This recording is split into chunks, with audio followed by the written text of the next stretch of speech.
Figaro Radio. Un autre regard.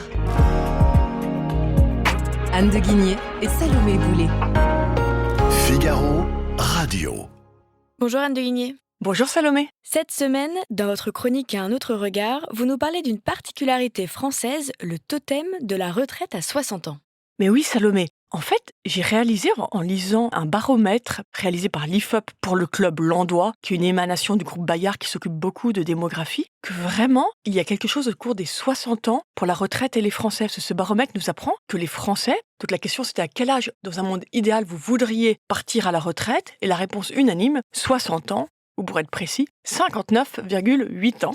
Et donc, ce qui est assez intéressant, c'est que 60 ans, évidemment, c'était le grand combat de François Mitterrand. Donc, pour revenir aux 60 ans, il faudrait non seulement annuler la réforme Borne de 2023, et puis, depuis 40 ans, tous les textes qui ont peu à peu détricoté l'ordonnance de François Mitterrand de 82, donc sur l'abaissement de l'âge de la retraite.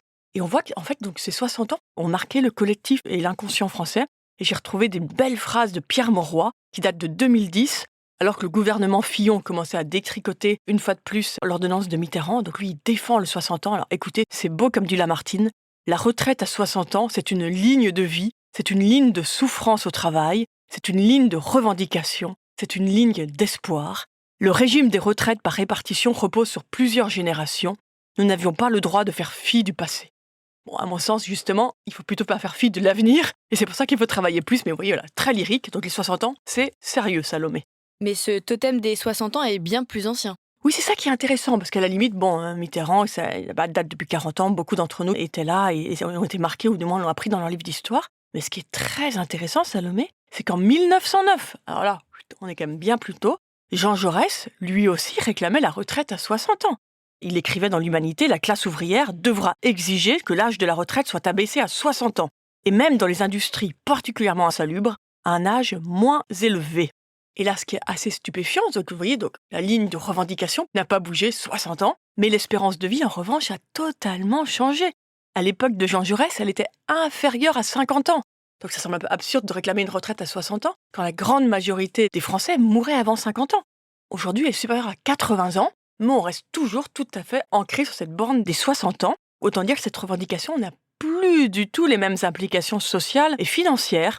Mais bon, peu importe, on a l'impression qu'il y a quelque chose presque de mystique. Avant 60 ans, il faut travailler et après, votre destin est de vous reposer. Donc après, assez compliqué de savoir justement d'où ça sort. Et justement, Anne, selon vous, cette passion pour la retraite à 60 ans vient d'où ? Alors Salomé, je suis modeste, j'ai essayé de comprendre et c'est pas très facile. D'abord, ce n'est pas religieux. Dans la Bible, vous avez énormément de vaillants centenaires, voire parfois, il y a des très très vieux prophètes, même qui ont 200 ans et quelques, qui s'activent énormément. Donc non, la Bible ne vous dit pas qu'il faut se reposer à partir de 60 ans.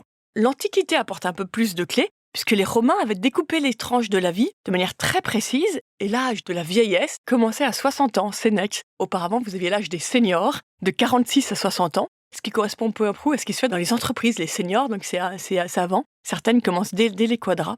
Mais Salomé, si on prend un pas de recul, nos voisins ont tout autant été imprégnés d'antiquité et ils sont beaucoup moins sensibles à cette borne de 60 ans. En Allemagne ou aux États-Unis, 60 ans, ça devient on parle un peu des actifs en fin de carrière.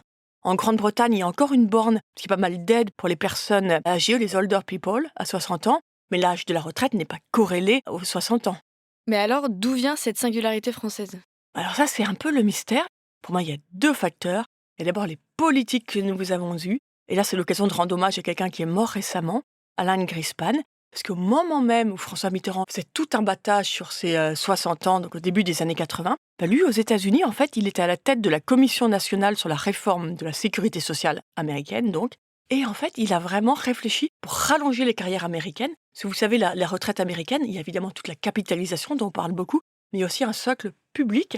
Et je vous cite un économiste français, Sylvain Catherine, qui est aux États-Unis, et qui dit que cette commission, donc Greenspan, a épargné aux États-Unis bien des ennuis par rapport à de nombreux pays européens.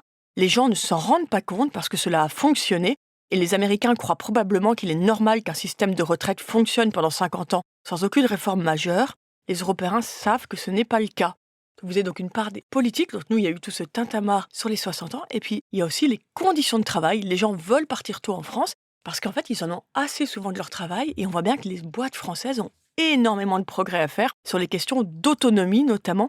Et là, c'est vraiment tous les sondages européens, je pense notamment au European Working Conditions Survey, qui montrent bien qu'en France, il y a un sujet. Les salariés se disent moins autonomes, moins heureux au travail, tout simplement.